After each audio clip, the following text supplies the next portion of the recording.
Christmas may be over, but it's still cookie sweater weather. Come decorate with me. Hi, I'm Leslie with Leslie's Cookies and Treats, and if you love decorating sugar cookies or you want to learn how, you're in the right place. Let's decorate together. If you need a cookie to round out that winter set, this is the one. All of the supplies are listed in the description.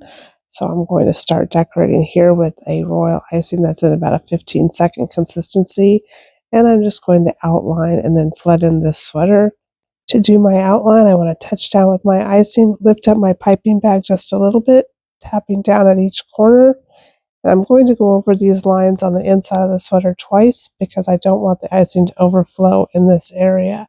So I want to get a nice border between the sleeve and the body of the sweater. I kind of messed up my line there, so I'm going to go over it one more time. Now we can start to flood in the sweater. Be careful not to go all the way up against those lines that separate the sleeve from the sweater body.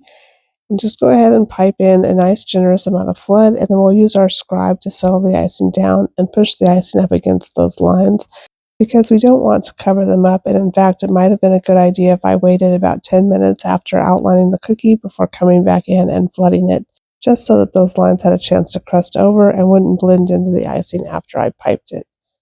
And as soon as you get it flooded and smooth with your scribe, go ahead and grab your white icing, also in about a 15-second consistency. And with a tiny hole in my piping bag, I'm going to touch down, lift up, and immediately pipe a line across both of the sleeves and the bottom of the sweater. This is a wet-on-wet effect, and this white icing will blend right into the green icing.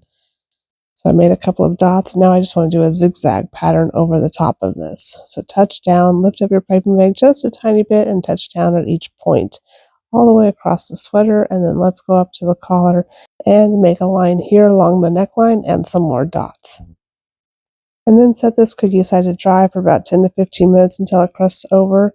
And then we'll come back in and pipe in the bottom of the sleeves, the cuffs, and the bottom of the sweater.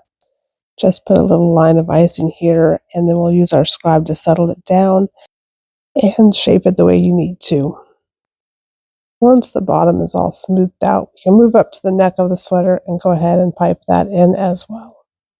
Settle it down with your scribe or your toothpick, and then I'm using a stiffer green consistency icing here, and I'm actually not waiting for the green flood to dry underneath. And I'm just going to pipe little rib lines because this icing is super thick. It's not going to completely melt into the neck of the sweater. And if your icing is more of a flood consistency, you want to wait for the neck of the sweater to crust over before you come back in and pipe your lines. And to pipe these lines, I'm squeezing a tiny bit of icing out of my piping bag, and then I'm touching it down at the collar, lifting up and dragging a line across, applying even pressure with my piping bag, stop squeezing, and then lay it down at the other side, and then wipe off the tip in between each line. And that's all there is to it. Let's do it again down here for the sleeve cuffs.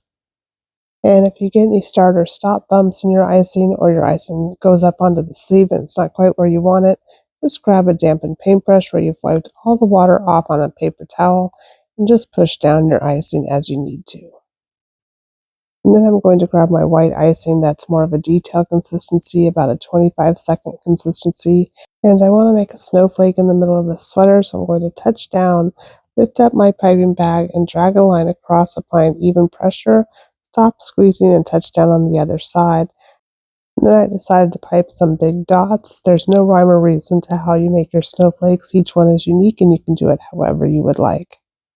And using my scribe, I'm just going to grab the big dot and drag it in towards the center of my snowflake, creating more of a teardrop shape. And because this icing is stiffer, I might need to work with it a little bit to get it to settle down as I do this. And then using that same icing, I'm just going to make little V's at the end of each one of these lines. You want to touch down, lift up, touch down at the center, and then lift up and touch down again at the other side.